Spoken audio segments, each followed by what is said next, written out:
આ ધનુષકોટી છે। આ જગ્યા ઉપર રામે શ્રીલંકામાં જવા માટે પુલ બનાવ્યો હતો। અહીં બે સમુદ્રનું મિલન થાય છે। આ તમને અત્યારે દેખાઈ રહ્યો છે। આ સમુદ્ર જે છે એ બંગાળની ખાડી છે। બંગાળની ખાડીનો છે।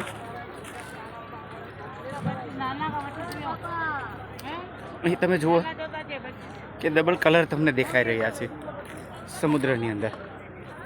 તો અહીં સમુદ્રની અંદર સમુદ્રનું મિલન થાય છે। આ બંગાળની ખાડી અને હિન્દ મહાસાગર, આ બે મહાસાગર અહીં મિલન થાય છે।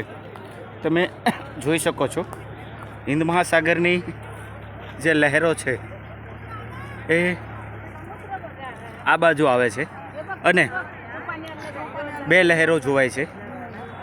બંગાળની ખાડીની લહેરો આપણી બાજુ જાય છે।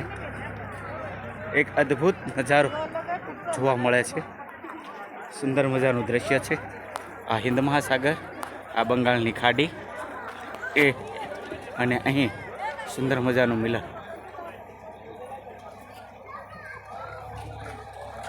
અહીં અશોક સ્તંભ પણ બનાવવામાં આવ્યો છે, સુંદર છે।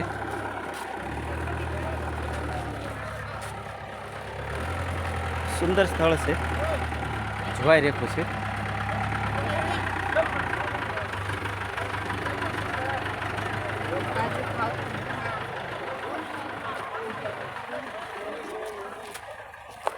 રામેશ હિન્દ મહાસાગર મેં ઘણી વખત બાળકોને ભણાવ્યો છે, પણ આજે પહેલી વખત જોઈ રહ્યો છું।